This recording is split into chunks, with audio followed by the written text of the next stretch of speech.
imagine. Please welcome to the lectern, John Kirchner.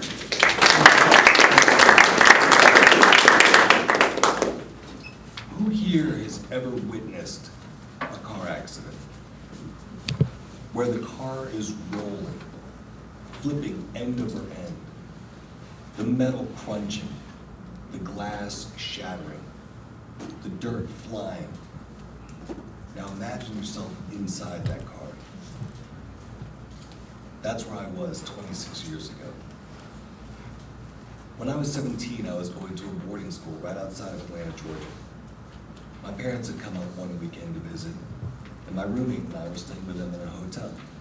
We had adjoining rooms, it was nice. My buddy and I decided to go out and party with some of our friends, and I told him, listen, I'm gonna drink tonight, and you're gonna drive, and you're gonna be sober. My parents had just gotten me a brand new 300 ZX, and if I had made a scratch on that thing, they would have killed me. So we go out and we party with our friends. It was time for curfew. So we get back to the hotel and I bang on the wall so my parents knew we were there.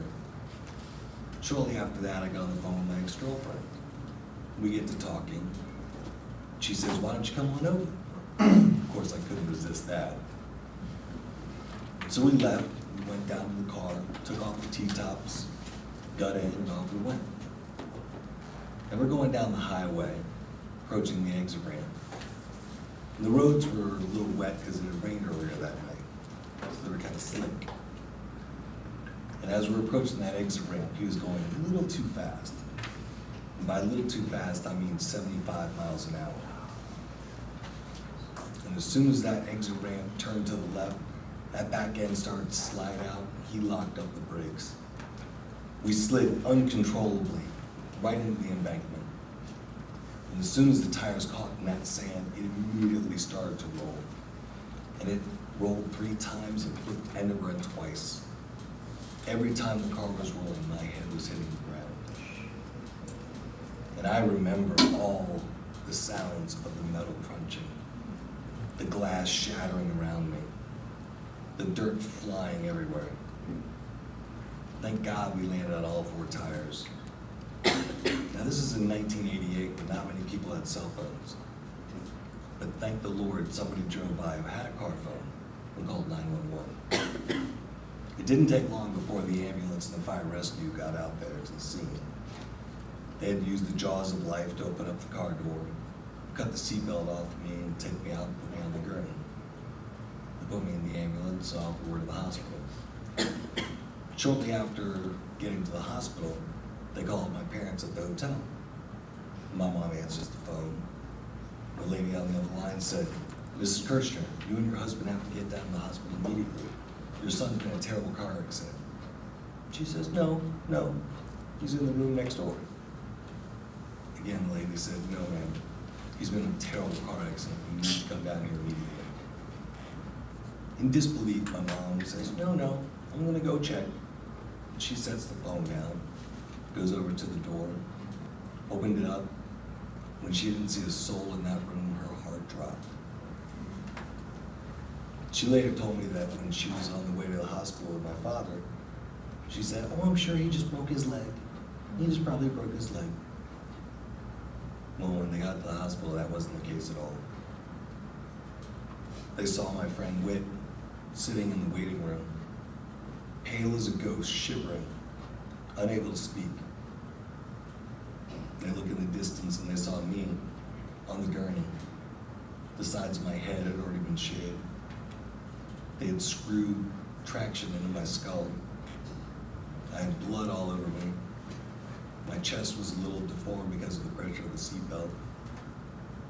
Right then, the doctor approached my parents and said, your son has broken his neck and suffered terrible head injuries.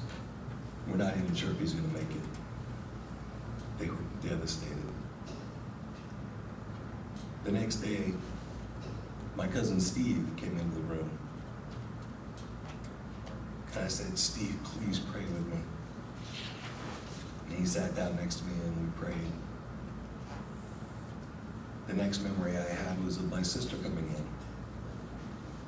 Before she came into the room, the nurse told her, and when you go inside, try not to cry. Try not to show any emotion, because it's bad.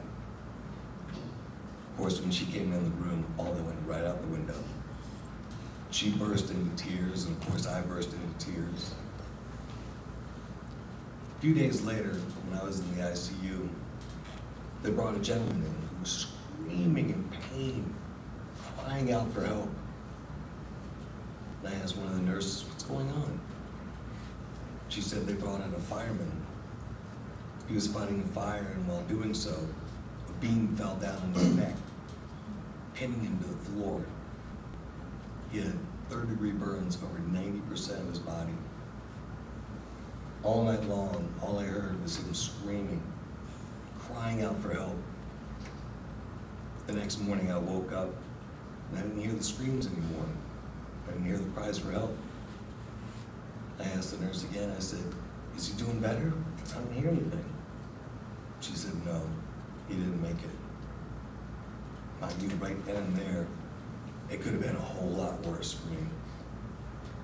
I don't know why I was saved in that accident, but I know this.